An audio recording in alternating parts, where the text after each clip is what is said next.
Hello and welcome to the AI Engineering Podcast, your guide to the fast-moving world of building scalable and maintainable AI systems.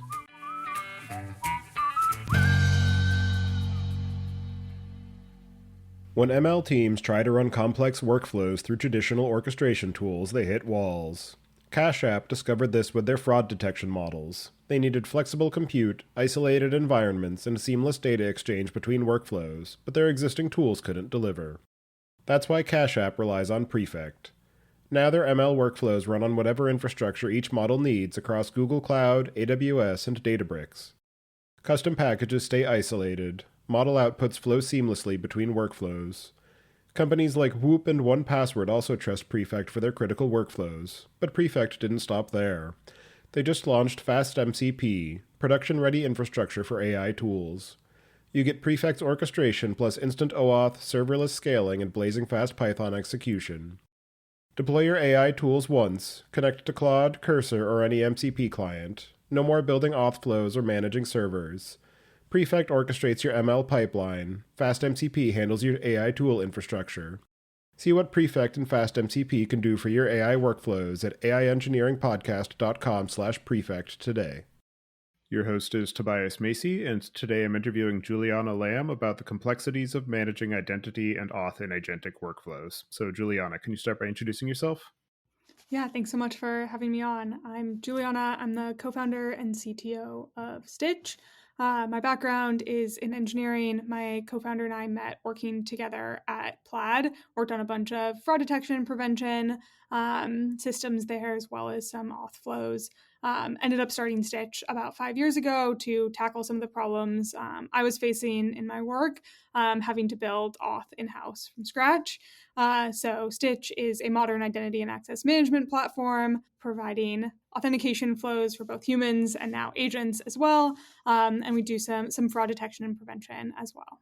And do you remember how you first got exposed or involved in the overall space of ML and AI? Yeah, I think some of my beginnings started when I was working at Plaid on the fraud detection systems. That was a lot of I think looking at kind of trends and patterns, right? It was not sort of like the AI that we see today, right? Generative AI is a whole different beast, but kind of how do you look at anomalies in traffic? How do you predict sort of baseline versus anomalous patterns?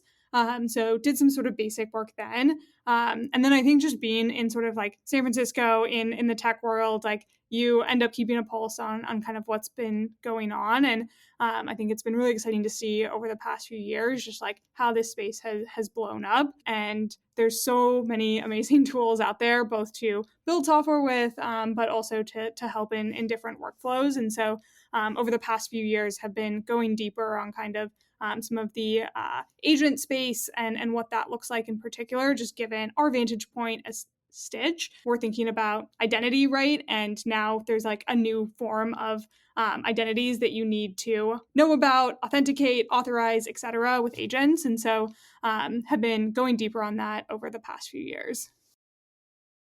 And before we get too far into some of the technical and AI specific bits, I think it's worth giving a very structured and clear definition of what we mean when we use the word identity, because it is something that is very overloaded and used across a number of different contexts. But within the space of authentication and authorization, it has a very specific meaning. And I'm wondering if you can give your view of how you think about the specifics and the semantics of the term identity. Yeah, I think the way that I would sort of define it for the vantage point I'm coming from is an entity that is able to perform some sort of actions and have access to certain resources. And how do you sort of define that entity, right? It could be a human that's the entity. It could be an agent. It could be a machine. I think there's a lot of different sort of applications of what that could look like. But ultimately, it's some sort of entity that can perform actions that you are trying to verify that this is who they say they are and what permissions they might have once they gain access to a system. But I think when you're talking about the authentication piece, it's very much do they have the right sort of credentials on their side to verify I am who I say I am. This agent is who it says it is. And what should they have access to once they get into that given system? With the introduction of AI agents and these new non-human entities that are able to take actions on the behalf of humans or organizations, how does that shift the ways that identity needs to be conceived of and managed with the technical systems that they are interacting with?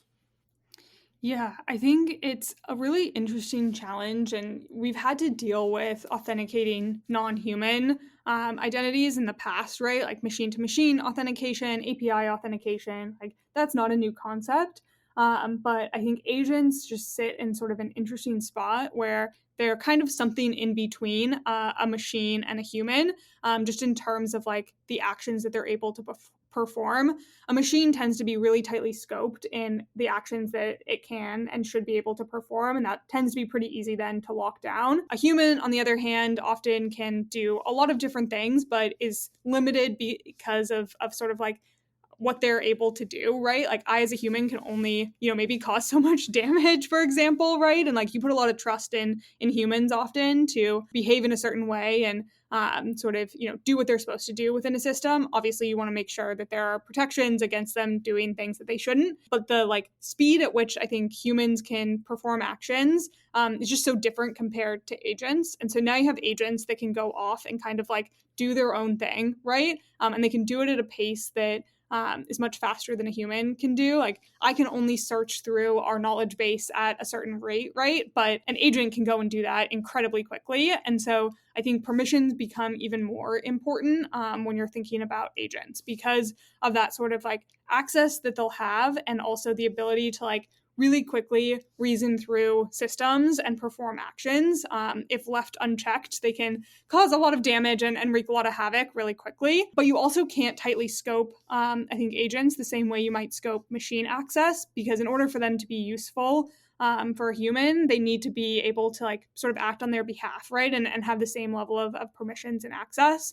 So I think one of the really big challenges is sort of like, how do you wrangle this and how do you think about what agents should have permission to? It should be pretty broad and expansive, but it still needs to be limited, right? You don't want them to be able to maybe go off and like, make right updates to your production database. That could be very catastrophic very quickly. So kind of thinking about like how do you layer in that permission structure, I think is going to continue to be a challenge for folks.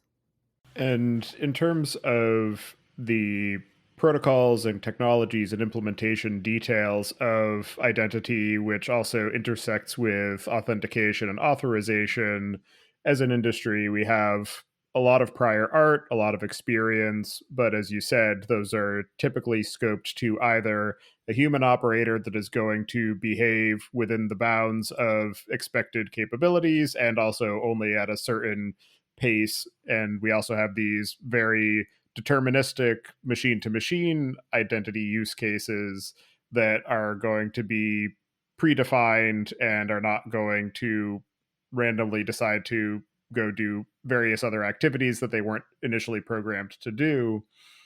And as we enter this new era where we have this hybrid situation of these agentic AI systems that do not have deterministic predefined behaviors and are not fully human in terms of their reasoning capabilities and their rule following abilities, what are some of the most significant ways in which you are seeing that the existing infrastructure and existing patterns and policies for identity authentication and authorization are insufficient for the moment that we're in?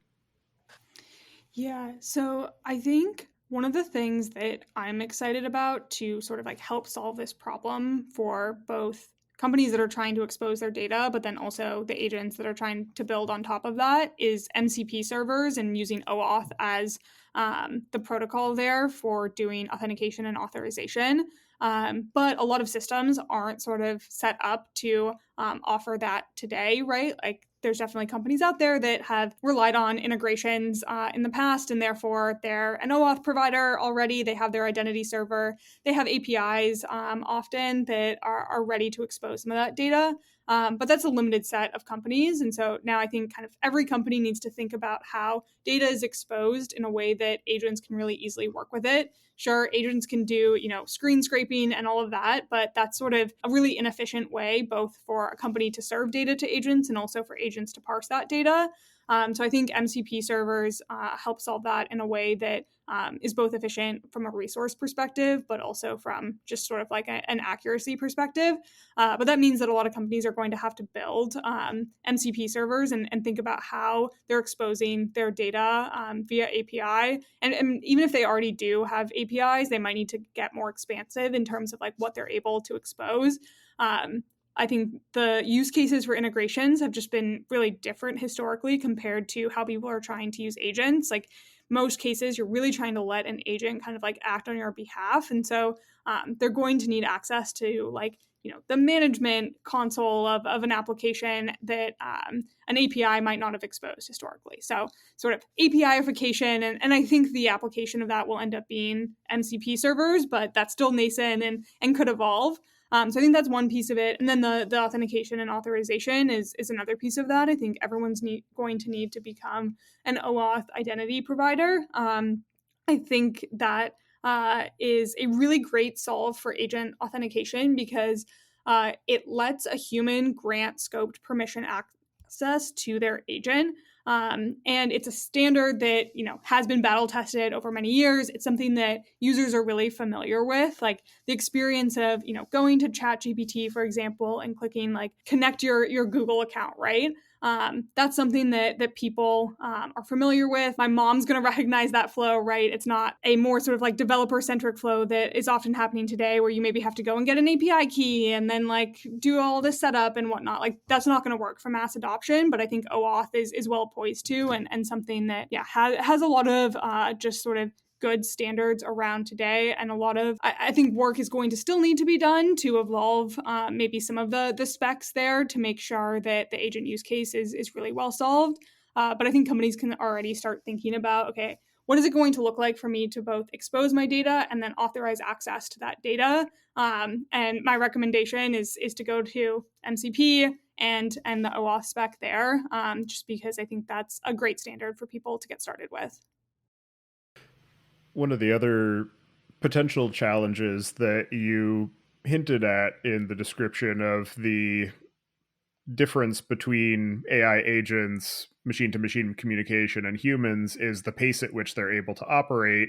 And a lot of systems, particularly if they're API driven, already have some conception of rate limits. The challenge there is that most of those rate limits are tuned to assumptions of human activity or maybe machine activity, where the machine is going to expect some level of rate limiting and obey the various header responses of when the rate limit resets, etc. With the fact that agents can operate so much faster and in such varying ways, how does that change the ways that we need to think about what rate limits are allowed, how the rate limits are applied to various types of identity, and some of the new stresses that we're going to have on infrastructure as these agents take over a substantial portion of the actual activity between these technical systems? Yeah, I think it's a really interesting question. And I don't know that the like full answer is like out there yet today. I think this is probably going to be something that people have to like experiment with and iterate on to some degree.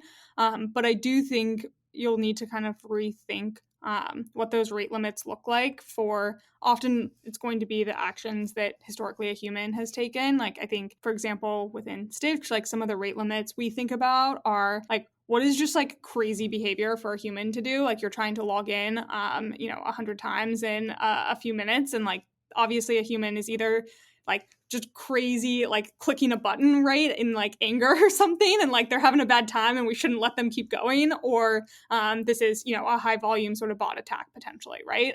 It's really easy to separate those two. I don't think agents should go and try and log into systems hundreds of times. So we probably don't need to adjust those rate limits, but there's going to be other cases like that where something that was designed to prevent a human from like just like spiraling essentially or doing something really crazy actually might make sense for an agent, just the volume of requests that they might be sending, etc. I think the feedback question is really interesting too. And I think this is part of the reason I'm like so all in on MCP, is that it's still evolving, and like there's a bunch of pieces that I think are going to need to still be figured out in terms of exactly what that spec looks like. But I think having the interoperability of how different agents should be able to like interact with the system makes it just really easy to for everyone to build integrations, right? And I'm just imagining like in the rate limit case, right? You want to make sure that the agent is getting the feedback that they need, that, hey, you're doing something wrong, like maybe pull out of this and try something else, or maybe the approach that they're taking to trying to access data is wrong and it's resulting in a really high amount of requests. Like thinking about how that agent gets that feedback so that they can learn and not cause undue sort of load on your system, right? But still get what they need to get done. And that might require some sort of like iteration and collaboration too, in terms of a system figuring out, okay, what are the agents doing and what rate limits should I expect? And how do I think then about what that means for my systems and the load that I'm seeing? But I think I'm optimistic that the more sort of MCP driven approach and tool calling versus another approach that would be, yeah, more of that sort of screen scraping, like it lets companies have a little bit more sort of like control and predictability about their systems and understand the load that they're going to need to support. Which I think will be important because, yeah, agents can just cause a lot of load on systems. Another aspect of being able to delegate identity from a human to an agent is one that you need to be able to differentiate, but then the other aspect is which side of the system should be allowed to determine what are the permissions granted to the agent. Is that something that lives with the human who is performing the delegation, or does it live with the system that the agent is going to be interacting with? Or is there some other middle ground that we need to deal with? And how does that change when the agent is something external to a service provider? So something like ChatGPT is doing something on my behalf to then go interact with my Google account, but Google doesn't know anything about ChatGPT. Or on the other side of the system where maybe Google is the creator of the agent and I am delegating my Google identity to the agent to then go and perform some action on my behalf within the Google ecosystem. It's a good question, and I think in the enterprise context, there's also then the like IT admin persona as well that might want to lock down their systems in a way that's specific to one organization versus another, and so you have to think about like, okay, what access do I, the service provider, think agents should have access to, right? And define that. I think my take is that over time, like it's going to be pretty unfettered access, but you're going to want to be able to enable like some level of controls, so that both an individual can say, hey, I'm like not comfortable with this agent going and making certain right actions, but the rest is totally okay. You also might have IT admins that want to lock that down for an entire organization, right? And say, hey, end users can choose between this set of scope down permissions, but I'm only allowing this subset of permissions to agents, period, within my organization. And I think especially for that more sort of like external use case, that's going to be really important. I think it's a little bit different, like you're saying, if the agent is internal to a given system. So if it's a Google agent, right, I think you don't have to think about like this other third party that you're trusting in that use case. And so I think it's more understanding from then the like Google side, okay, what do I think an agent should be able to do? You probably still need to have some of those system controls in place so that if necessary, you can let the IT admin sort of figure that out and let them lock it down as necessary. The other interesting aspect of bringing agents into the equation is in terms of the scoping of identity is that for a human, you're going to have one identity per system. Obviously, that's a gross overgeneralization. There are people who have multiple accounts within a certain provider, et cetera, but it's going to be a fairly limited scope. Whereas, particularly if you're talking about a system where an agent is performing some broad range of activities, that agent might proliferate the sense of identity, where maybe you have one of the anecdotal places that I've heard about this is in the context of an agent that needs to manage some sort of state storage. And so it is given permission to go and create a database instance with some database provider, such as Neon or the Fly PaaS. And so I've spoken with people who have said that actually the vast majority of databases that get created are created by these agents and not by humans. And so obviously that creates some different challenges and different ways that you want to optimize your service for those agentic access patterns. And I'm curious how you're seeing people who are on the receiving side of this, of having agents interacting with their systems and needing to be able to provide services to those agents on behalf of some human. How does that change the ways that they need to think about the scope and scale of identity that they need to be able to maintain? Yeah, it's a really good question. And I think like you're saying, there's certain use cases where agents are already just like so impactful and kind of running wild, right? And so you're seeing, I think, especially in sort of like the dev tools world, like a lot of to like navigate this and figure it out already, just because it's happening and agents are powerful, people are using them. I do think that how you think about like building and scaling your systems might have to evolve depending on how agents are interacting with your systems, right? So I think that database example is a really good one, right? Where historically, like humans could only probably create so many databases in a given day, right? And now you can sort of spin up agents left and right, and they're going in and provisioning them. So then how do you think about like what it means to be a provisioned database, right? How do you think about how long that should maybe live? Like, how do you think about basically protecting your systems from being overloaded, but making sure that the human that's trying to like get something done is not sort of impeded because you're imposing too many limitations in terms of what agents can do. So I think people have to really think about like what are the workflows here that agents are going to be really effective with, and how do you make sure that you are unblocking them, but then also doing that in a way that is helping the user ultimately solve the problem that they're trying to solve. I think,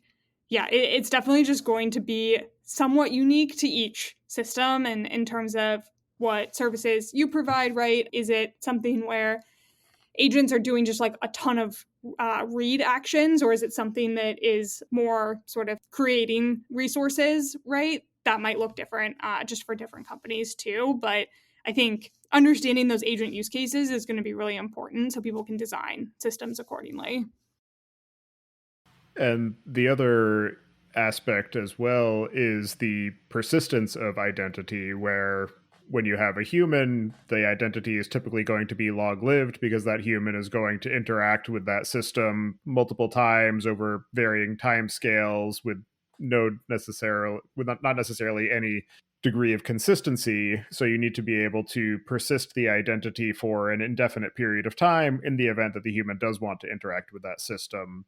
How does that change when you're thinking about agentic identity, where an agent is delegated some permission scope, it goes and performs some action or series of actions over an indeterminate period of time? What is the how does that change the way that service providers need to think about how long to maintain that identity for?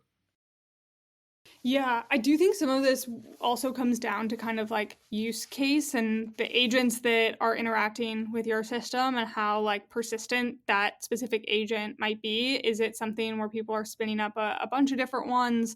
Or is it kind of, for example, I have ChatGPT connected to like my Google Drive account, right? I kind of always want that connection to be in place, and that should be pretty long lived. But I could see other use cases where I want to, maybe allow for my session, the day, whatever, access to some system, and then say, hey, I don't want this agent to have access after that. Being able to configure sort of like the session length for agents, I think is really important too. So you can say, yeah, I want to grant access, but I don't want to grant access forever and always, right? I want to be able to like re-authenticate if I want to grant access again in the future.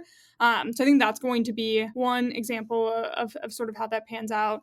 I think also giving people controls over like their connected accounts.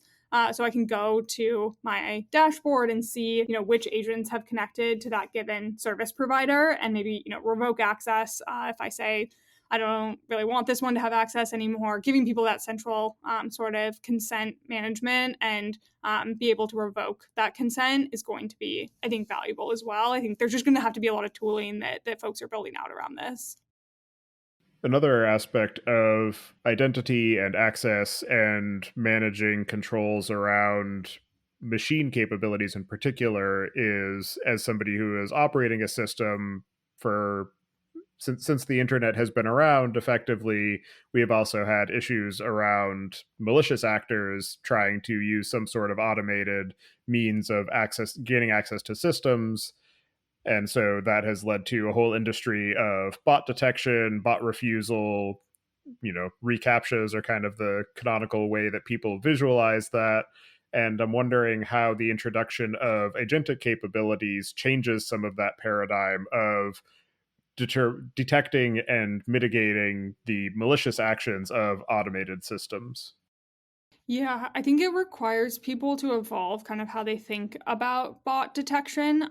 Historically, in most use cases, bots have just been bad across the board, right? But now you have good bots.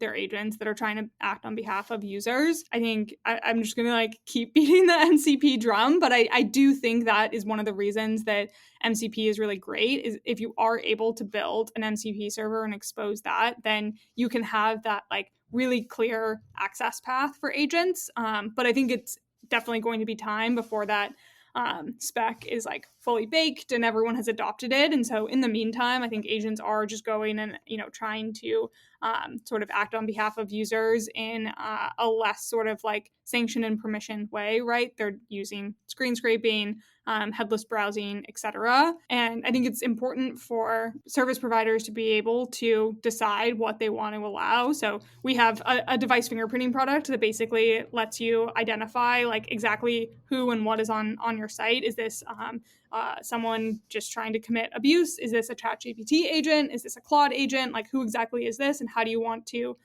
grant access? And something that we think is going to happen too is that people are going to design different experiences for agents versus humans.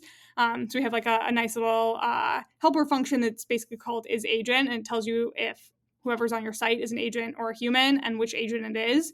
So you can design a different experience. Our demo site basically shows this. There's a very image-rich version that we surface to humans, and then it's a very sort of text-heavy version that is surfaced to agents, because that's going to be easier for them to parse. It's going to be probably less expensive for you to serve, and you're going to give the people that need this experience, humans or agents, the right experience depending on who they are. So I think a lot of that will end up having to happen. I think there's also a difference that I think is sometimes missed in some of the discourse around sort of agents on websites. There's the sort of scraping for content that LLMs are doing, and then there's agents that are going and acting on behalf of humans. And I think different sites are probably going to want to treat those very differently, right? I understand why, Reddit, for example, probably doesn't want ChatGPT scraping their data to train their LLMs on without sort of any commercials in place there. But I'd love if my ChatGPT agent could maybe, go and read some threads for me on Reddit and maybe post a comment, so I don't have to leave my ChatGPT interface. I don't think that's the perfect example because Reddit does a lot in terms of UI, but you can imagine a situation like that, right? Where people want to distinguish not just between is this OpenAI on my website, but between is this a human-backed agent on my site, or is this sort of scraping for content, LLM sort of based approach. So I think people are going to need to think a lot more about this in terms of how do they identify traffic. I think stuff like CAPTCHA is just pretty outdated at this point. It's not really going to stop bots, and it might stop bots that you don't want to stop, but also I think is pretty solvable in most cases already. And so I think people are going to need to find sort of new approaches to this and rethink how they block bots too, now that there's more of those good bots out there. To the point of permissioning and authorization and allowable actions for the agentic use cases, that is something that has been technically capable for a long time, again, at the human operator level, at the machine operator level, but it's also something that is typically underinvested in by a lot of people who are building systems because it is very complicated to do right. It is very complicated to do well. There are various opinions about how to manage that authorization. There's RBAC, ABAC, et cetera, et cetera. The acronyms go on.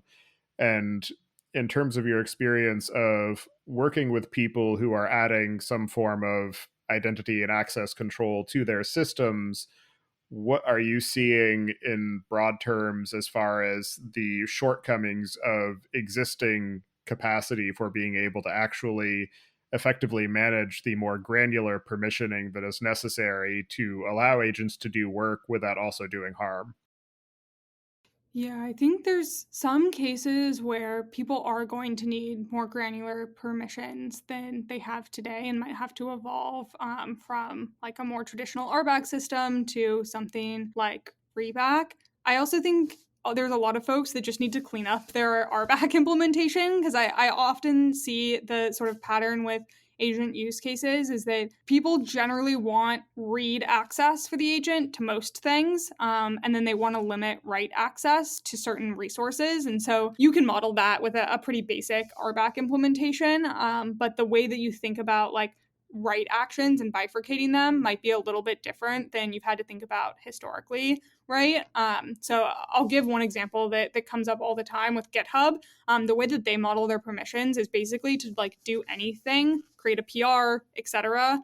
You need to give full write access. That's just how they've managed their sort of permissions and scopes. And I want to give full access to Cursor and these other coding agents to do everything, but like make a commit, right? So you can have protections in your repo so that you have to get approvals and all of that, yes. But it'd also be a lot cleaner if I could say like at this, like I want to give these write permissions to these resources, but I don't want to allow write for certain other permissions. So I think there's some folks that probably do need to think about things like specific access that you might want to be granting, like do you want to be able to, for like Google Docs, for example, grant access to your agent to certain Google Docs and not others? Google already has like very complex permissions modeled out, and so that's doable. There might be similar types of companies that haven't had to think about that and now need to think about that more sort of like Google Zanzibar type permissioning. But I think there's a lot of cases where there's just some basic kind of like cleanup in terms of permissions that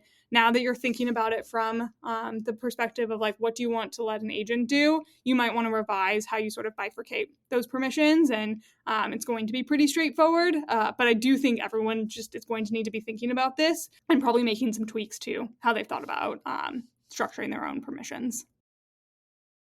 And that also brings up the question of where, when, and how often you establish and verify identity and allowable actions, where for the most part, the typical design of a system has been as soon as you land on some action that requires authentication, you are redirected to some login page to establish your identity and then redirected back.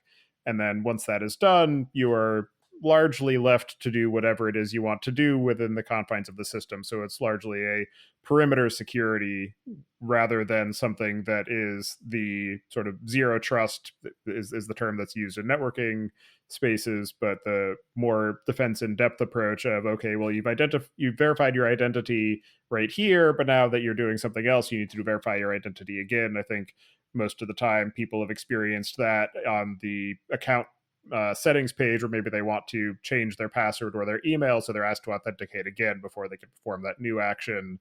And again, to the point of many systems have an insufficient level of security implemented. What are some of the patterns that you're seeing as far as the lacking of the appropriate controls and ways that people who are building and operating these systems need to be thinking about layering in new securities as agents become a larger portion of their traffic? Yeah, I think people are going to want to have certain actions that agents can take but require a human in the loop approval. One example we're seeing is like with payments, for example. You want to let the agent do the payment, but you don't want to let it do it without getting the human sign off. And so you want to gate that. I think this is where OAuth is really strong. There are RFCs in place for doing things like a client initiated backchannel authentication, which basically says the client, so let's use Shopify, I'm trying to buy something online, and basically Shopify wants to say, okay, this agent can have, ChatGPT can have total access to the Shopify store that I want to browse, right, for everything except for making a purchase. And then we're going to kick off a required sort of authorization to the human and require them to go through that OAuth consent flow to say, hey, I'm authenticating, I'm a human, and I'm approving this, but still let the agent go forward with the transaction, just require that human in the loop approval. So I think you'll see use cases like that where there's, certain right actions, destructive actions, or just highly sensitive things that you still want the agent to be able to perform, but you just want to do it in that more sort of like supervised way with that human in the loop approval. As the capability of agents evolves, that obviously changes the types of actions that should be allowable, the types of actions that are even possible to do correctly. But then there is also the challenge of an agent conceptually can complete some task, but may have a high error rate as far as doing it properly, which also brings up other challenges around how to properly engineer a system, item potency being one of them. And obviously, that is beyond the bounds of identity specifically, but I'm wondering how you're thinking about the expectations of a system for a certain action to be done properly, and how to manage some of that feedback to the agent and guide it appropriately to say, hey, you're doing it wrong, you need to do it over here. I know that MCP provides some capacity for that, so I imagine that's the preferred means of exposing capabilities of your system for an agent to interact with. But in the event that somebody chooses to not use your MCP interface and use your system anyway, or other ways to be accessing the system, how should we be thinking about the ways of identifying who is performing an action and what expectations we should have around it doing it properly, and the frequency of that action, especially if it's done wrong the first time? Yeah, it's a good question. And I think the way that you can like incorporate that feedback might be different with different systems. Like I think the coding agents, for example, do make this somewhat easy. They have, the different like markdown files that you can have. You can have like claude.md, right? That has sort of like your guidelines and feedback. I think different service providers might need to think about exposing things to their users to be able to put in those types of files, right? Like ideally, you don't have to go and copy and paste some stuff, but I think that's kind of just the state of the world right now. So do you have like an llms.txt that has a bunch of sort of maybe instructions for agents to be able to understand how to work with your system? Like we see this with people using Cursor, Cloud Code, et cetera, to integrate Stytch into their systems. There's certain nuanced things about how Stytch works that are really obvious if you're a human. Like on our docs site, we have two different product lines, for example, and agents just tend to get the two confused and like try and like implement things that are only available in one product line, in the other, stuff like that. And so we've like written some instructions that people can copy and paste into their coding agent of their choice that sort of give the agent some direction around like how to work with Stytch. So I think you're going to see some stuff like that. That's, again, I think more of like the sort of developer-centric world where you can ask a developer to go and copy and paste that and they'll understand what they're having to do. But I think it's still early in terms of like how other service providers are going to like implement that type of feedback and instructions. And I think MCP does just make it easier because there's tools that are really easy for the agent to discover and call, and like that just makes it harder to make mistakes, right? But I think there's probably going to need to be more than that. I'm just like not sure what it is and sort of the like mass adoption approach yet today. And in terms of other engineering efforts or design considerations, architectural shifts that engineers should be considering and system operators should be considering as we increase the numbers and capabilities of agents, what are some of the concrete steps that you're advising in your interactions with your customers or people that you might speak to within the industry?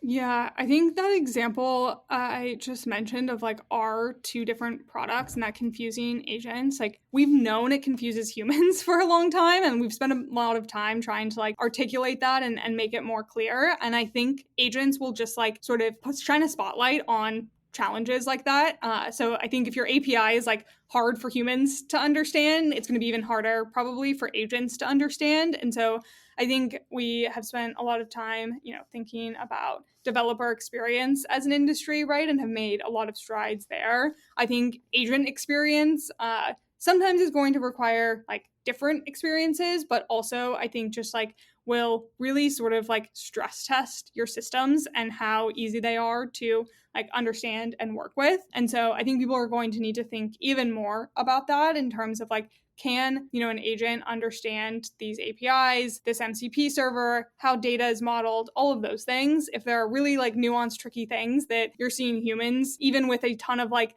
visual explanations and all of this context, understand, probably is going to be hard for agents to understand. And so I think people will just need to think about like how their data is structured, presented, all of that, so that it's really clean and easy for agents to work with. Speaking from an example of what I'm currently dealing with at work, is that one way to maybe help bootstrap that work of improving the ways that your systems can be accessed by your agents is by building your own agents or LLM powered use cases for your own internal uses or uses focused on your customers, and then that will be a forcing function for your systems to then be friendlier to those agents as well. So concretely, we are at my day job building a set of API powered applications. We're actually re-architecting multiple applications into one SOA approach. And we have a handful of bot use cases for helping people navigate the system. And in order to be able to expand the capabilities of those bots, we then want to expose some of those existing APIs, which then necessitates the creation of MCP servers that can do the translation on the behalf of the bot. And so that is something that we're currently going through. And I think that that is an interesting and useful way for organizations to find some of those edge cases before they have to expose their customers to them, or before their customers find them for them and they have to quickly play catch up. Yeah, I think that's awesome. I think that's a really good approach. And yeah, we do something similar, both in terms of like building our own MCP server and then using it as part of like building demos, example apps, etc. So we can understand like how our customers are going to work with it. But I think we've been talking about trying to do some more internally, just to like sort of dog food both LLMs generally, but then also our data, our systems, and how people might interface with that to better understand kind of like our customers' use cases and all of that. So I think, yeah, trying it out and seeing what happens is one of the best approaches. And as you have been working in this space, working with some of your customers and staying up to speed with the identity aspects of agents and all of the nuances that go along with them, what are some of the most interesting or innovative or unexpected ways that you're seeing organizations address that challenge of the intersection of identity and permissioning? Yeah, I think it's a good question, and I think like some of what we're seeing right now is definitely colored by kind of like who are going to be the first movers in this space, and I think you're seeing a lot of dev tools companies invest in building MCP servers, right? Because coding agents are super popular and also support remote MCP servers, and I think adoption beyond that is still like pretty nascent, and so I think what you're seeing right now is like a lot of those dev tools companies, especially smaller startups, want to just like really sort of like open the floodgates and say, hey, I want to let agents work within my system. I want to see like what they can do. I think to a degree, like making sure that you're putting some limits on kind of, maybe the most destructive right actions, for example. But I think people are trying to kind of like kind of like you were saying, right? Like stress test systems and like figure out like what is possible, because this is all so new. And I think people are trying to experiment and sort of figure things out. And I think you're seeing that also sort of impact how things like the MCP spec are evolving, and making sure that the feedback that people are getting from like their customers, right, in terms of the limitations that they might want to have in place, and just like how these systems are working as you get to more kind of like bigger enterprise context. I think that's leading to things like dynamic client registration, for example, has been just sort of how MCP servers have registered themselves. So a remote MCP server will let any sort of agent client of that server register and just like get provisioned access for the user. But I don't think that's how this is necessarily going to work in the enterprise. And I think that's something that's kind of like come to light as people have been testing these out, is like you don't want to let any client necessarily register. You probably want to like allow list certain clients that can register. You want to give people more sort of like controls and access. And so I think you're seeing people kind of like stress test things right now. And that's leading to, I think, good insights and kind of like evolution of maturing the MCP spec so that it's going to be able to solve some of these more kind of like high stakes enterprise use cases. And in your experience of working in this particular space of the industry at this point in time, what are some of the most interesting or unexpected or challenging lessons that you've learned in the process? Yeah, I think I have been speaking so positively about MCP, right? I'm really excited about it. I think it's great. But I also think it just really highlights like how hard it is to get standards agreed upon. And if you try and like use the ChatGPT connectors product, the like Claude web or desktop versus Claude code, and how those all connect to remote MCP servers. Cursor, they all are slightly different. There's different flavors. So there's a spec out there, right? And it still isn't quite enough to get standardization. You still have to do a little bit of kind of, like one-off sort of customization to make sure that your remote MCP server works with all of these different clients, which makes sense. Like people are going to have different interpretations of the spec. But I think it is just like, I think the challenge of interoperability is really important for agents, because you want to be able to build this MCP server that's going to work with all of these different clients, so all these different agents can interact with your systems. But that means that they all need to implement the same spec in the same way, so that you don't have to build 10,000 different versions of your remote MCP server. And I think we're just not quite there yet. We're getting there. We're making progress. But it's just really hard to get all those different types of organizations fully on the same page. And in terms of the forward-looking predictions for identity, how it's going to evolve, the requirements around it that we will have, what are some of the things that you are projecting or planning for as you continue to iterate on your own business in this space? Yeah, I think we are really bullish on what OAuth is going to do here, and so have been investing a lot in helping people become OAuth identity servers. And I think that's just something that obviously I have a vested interest in that taking off, because we can help people solve that problem. So that's great. But outside of that, I really do believe that OAuth is going to be a great solution for agent authentication and authorization, because it is a battle-tested standard. There's probably going to be some things we need to evolve. It's something users are familiar with. And I think people are just going to have to think about what that means for their services and systems. And a lot of folks haven't had to think about that historically. So I think MCP is really exciting and interesting. I think it's showing a lot of promise in terms of being fully adopted as the standard. And I hope it continues to evolve, and that is also what takes off. I'm maybe slightly less confident that MCP will be how agents work in 2 or 3 years, versus I have much stronger confidence that OAuth will be how they're getting permission to access. So we'll kind of see what happens. I think it just is evolving really quickly, and it is hard to know. A year ago, no one was talking about MCP, right? And now there's thousands of companies that have adopted it. So a year from now, I could be totally wrong on those predictions. Yeah, on the specifics of MCP, I think it'll be interesting as newer models and newer architectures come out. I'm thinking in particular of some of the large action model style of foundation models, how that will change the way that tools are conceived of and represented, and what the capabilities of those agents are when they go beyond having to formulate some arbitrary language constructs to be able to actually execute any actions. I think that's a really good point. Like, there's just so much that could change. Like, what an agent looks like and how they operate could look so different a year from now. There's so many different factors at play. Are there any other aspects of this confluence of identity, access, permissioning, and systems design that we didn't discuss yet that you'd like to cover before we close out the show?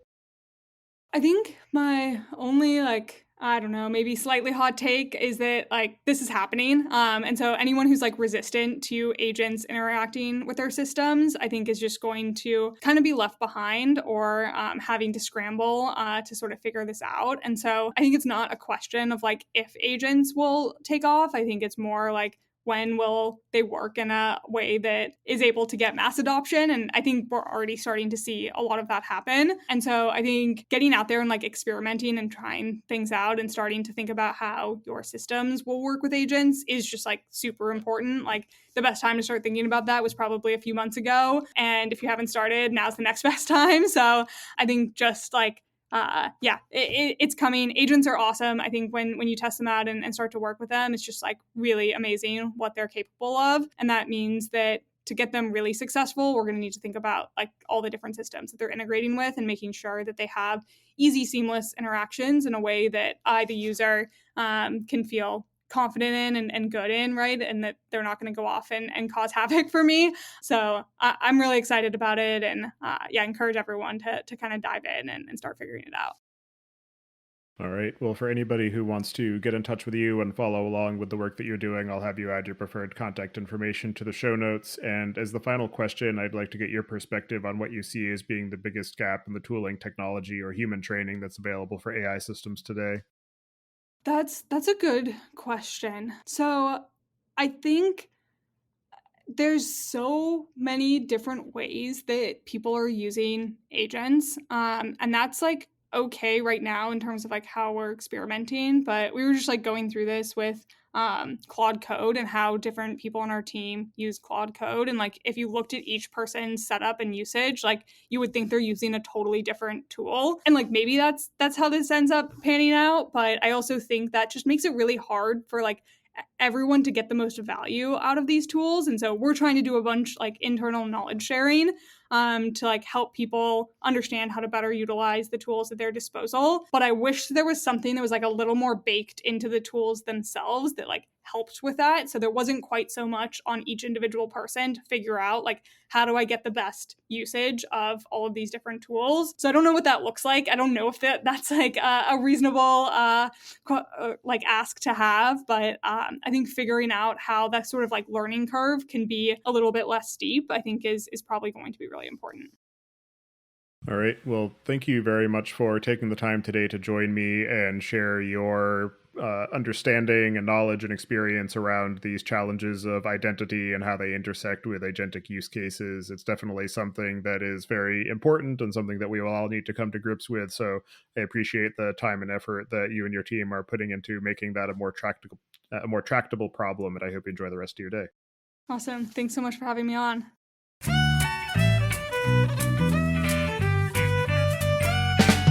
Thank you for listening. Don't forget to check out our other shows. The Data Engineering Podcast covers the latest on modern data management, and Podcast.init covers the Python language, its community, and the innovative ways it is being used. Visit the site to subscribe to the show, sign up for the mailing list, and read the show notes. And if you've learned something or tried out a project from the show, then tell us about it. Email hosts at aiengineeringpodcast.com with your story.